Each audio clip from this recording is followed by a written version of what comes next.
Thank you, Dr.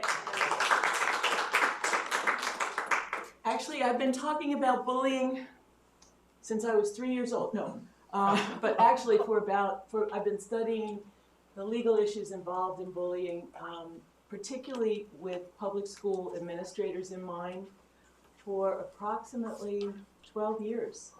I've explored all different areas of bullying, from elementary school bullying, middle school, high school, bullying of students with disabilities, bullying of students who are different.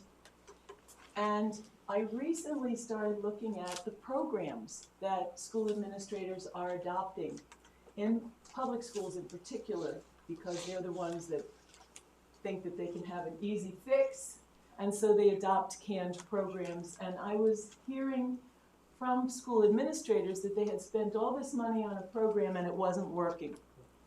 So I'm going to talk about bullying in general for a little while. Bullying doesn't only occur in the United States, it occurs worldwide.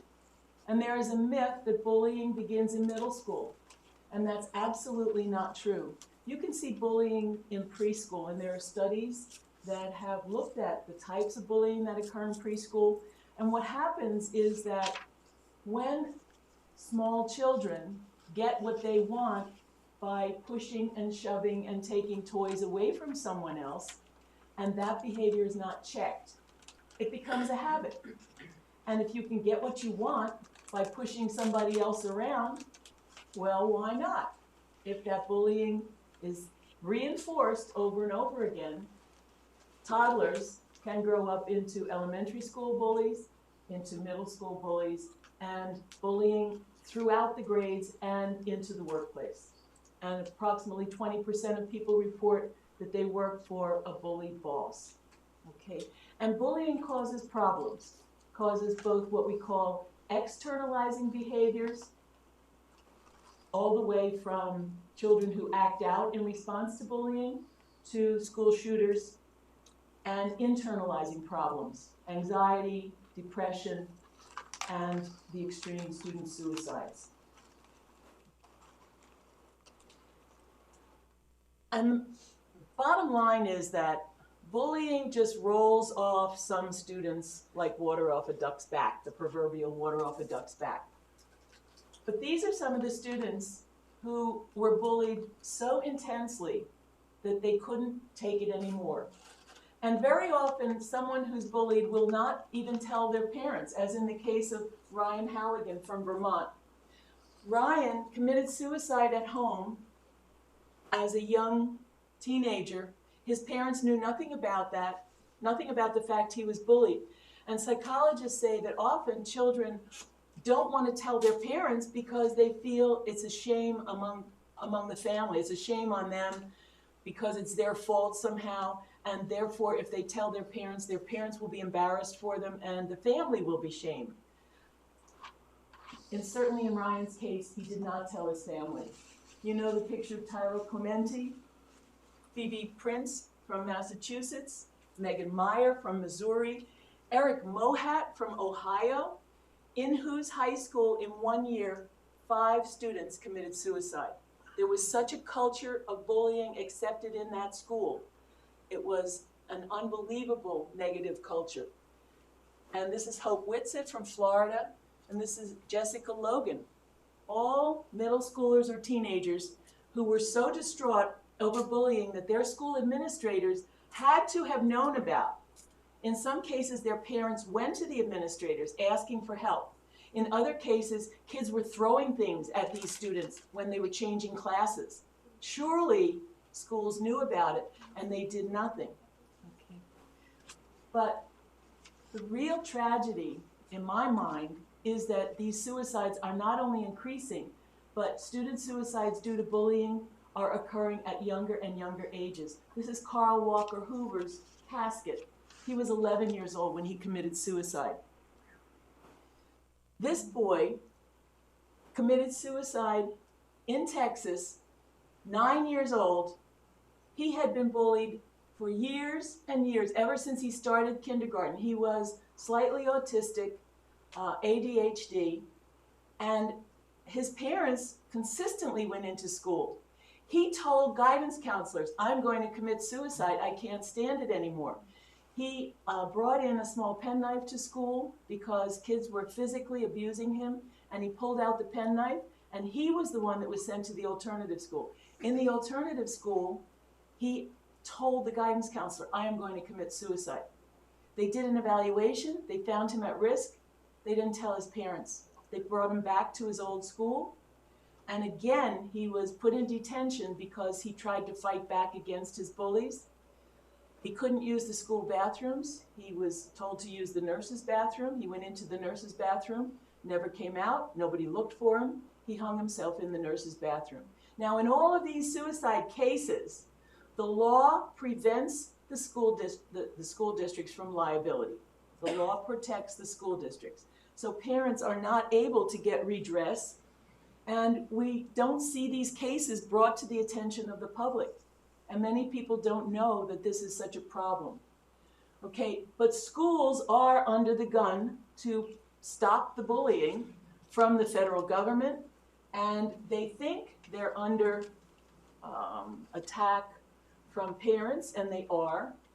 States are passing anti-bullying statutes. Law schools, over the last 3 years, I've been to 3 different law school symposia as, you know, an invited speaker to speak on the evils of bullying and the responsibilities of school administrators.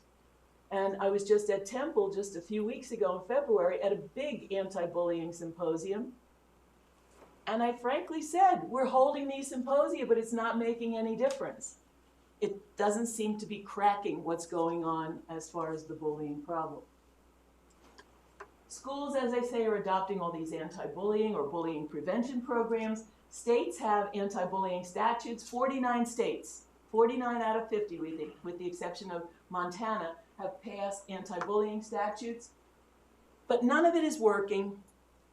And Olveus seems to have the magic bullet.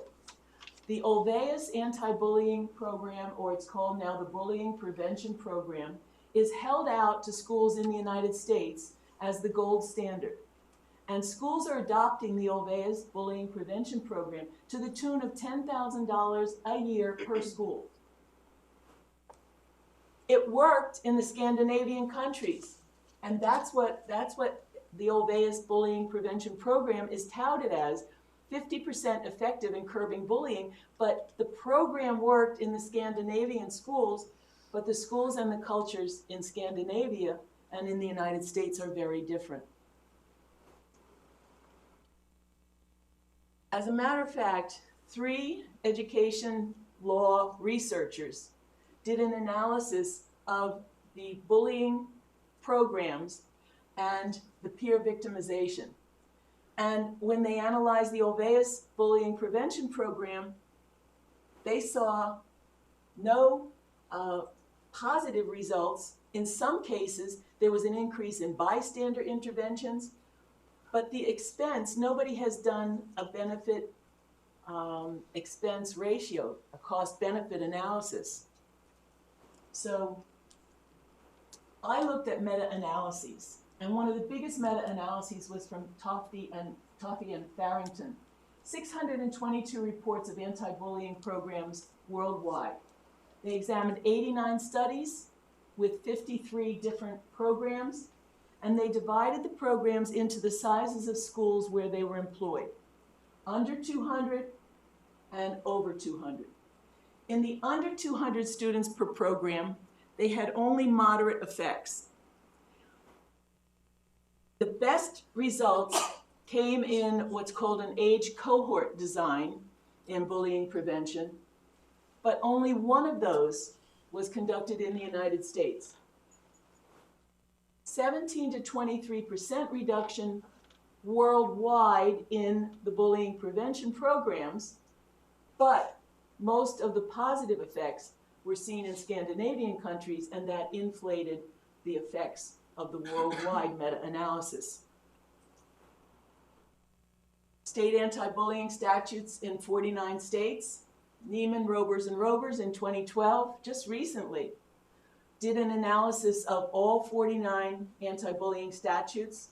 They took the incidences of bullying that were reported statewide before the adoption of the anti-bullying statute, and then looked at what happened in the years after with the incidence of bullying. They found in many states there was no effect at all of the anti-bullying statute. In some, they found there were actually increases. There was only one statute, and I'll talk about that in a minute, and it was the most severe statute, and those of you who follow this probably know which state has the most severe anti-bullying statute. But the real problem with these state laws is that there is no effective enforcement mechanism. Parents, there's no what we call in the law private right of action. A parent cannot go to the court and say, my school district is not following the state anti-bullying law. There's no private right of action that a parent can use to go to the courts to remedy a situation. You need to have a private right of action built into a state statute. But the most severe is New Jersey. And New Jersey was showing some reduction of bullying after the introduction of its state anti-bullying statute. Now, personally, I'm wondering if any of these reports can be believed, because No Child Left Behind puts the onus on any school that is reporting too many fights, too many assaults, too much bullying, because those schools can be called persistently dangerous schools, and especially in Pennsylvania. Okay, in 2003, 2004, when all of this attention started after No Child Left Behind was passed, only 52 schools in the entire nation were classified as persistently dangerous. None in these big cities. Now, that seems unbelievable that none of the schools in Baltimore, Chicago, Cleveland, Detroit, Los Angeles, Miami, San Diego, or Washington, D.C. were persistently dangerous. And look at our Philadelphia areas around our Pennsylvania schools. There are no Pennsylvania schools that are persistently dangerous except 6 in the Philadelphia School District. In 2010, 2011, 19 schools in the state of Pennsylvania were declared persistently dangerous, all in the Philadelphia School District. Then there were negative consequences for those schools in 2011, 2012. Oh, only 12 schools in the state and all in the Philadelphia School District. And these were the 3 winners that were on the list in the last several years. At least they're reporting. Many schools must not be even counting, even though they're supposed to report. And Pennsylvania's anti-bullying law simply requires school districts to adopt anti-bullying policies. It doesn't say what should be in there. It doesn't say really, except for review every 3 years, report the development and the implementation of policies. They have to report to the state, but what's the who checks? Who checks? So, I mean, I could go on with this talk for about 3 hours, but I made it purposely short, so it's really just skimming the surface. I have a great big paper. If you have insomnia, I'll be happy to email you the paper. It really is long enough to be a complete cure for insomnia over several weeks. But at any rate, administrators can't just go to a workshop and hear that, oh, the Ulvaeus bullying prevention program is great. If you go on the Clemson University website, that's where the Ulvaeus bullying prevention program for the United States is housed, on Clemson's website. Clemson's website says, this program is endorsed by the American Academy of Pediatrics. Okay, so I go back to the primary source, the policy bulletin of the American Academy of Pediatrics, which says, the Ulvaeus bullying prevention program is very effective in Scandinavian countries. We need to evaluate this program in the United States. That's not the way I would characterize an endorsement. But at any rate, Clemson, did it? Due diligence. Administrators have to do due diligence. They have to get the research studies. And they'll say, oh, we don't have time. They don't have the time not to do it. And they have to read what works in the schools, their size, their location, their population, and their problem. And very few schools do an analysis of what the problem is. And very often, bullying is not the problem. Student peer-peer bullying is not the problem. The problem is the school culture that tolerates bullying. And the problem is that anti-bullying is not being integrated in all of the teaching. In finding out what the problem is in a school, you have a free resource on the Centers for Disease Control website. And if you're interested, I will, well, this may be posted on the website, but I will certainly email you this website so that you don't even have to type it out. It has free surveys that you can use in your school, not copyright protected. You don't have to pay for it like you have to pay for the Obeus. And I'm not just saying, you know, I'm not anti-Obeus. I give Dan Obeus all the credit because he was the one who actually focused attention in Scandinavia, and we in America didn't even catch up with him until after the Columbine shootings in 1999. So bullying wasn't even on the American agenda until after Columbine. So I would simply say to administrators, go to this website, take a look at all the free resources you can get before you throw away in this really very, very hard economic culture, before you throw away money. Treat bullying as a group problem. It's not only the bullies, it's the bullies, the victims, and the 80% of your students who are bystanders, who are afraid to intervene. Focus on changing the overall classroom environment and interactions. Acknowledge the importance of families. We have a lot of psychological research coming out saying the kids who come from abusive, harsh family environments are the ones that are going to become bullies. The ones that are going to become victims also come from these harsh environments where maybe the father bullies the mother. Maybe the mother feels powerless and then the child feels powerless. So authoritarian parenting is in the background of many of these bullies. Be prepared to wait for results. Don't adopt a program and expect it to create in 1 year a beautiful campus, trees sprouting everywhere, okay? Fidelity of implementation to whatever program you adopt, and everyone has to be on the same page.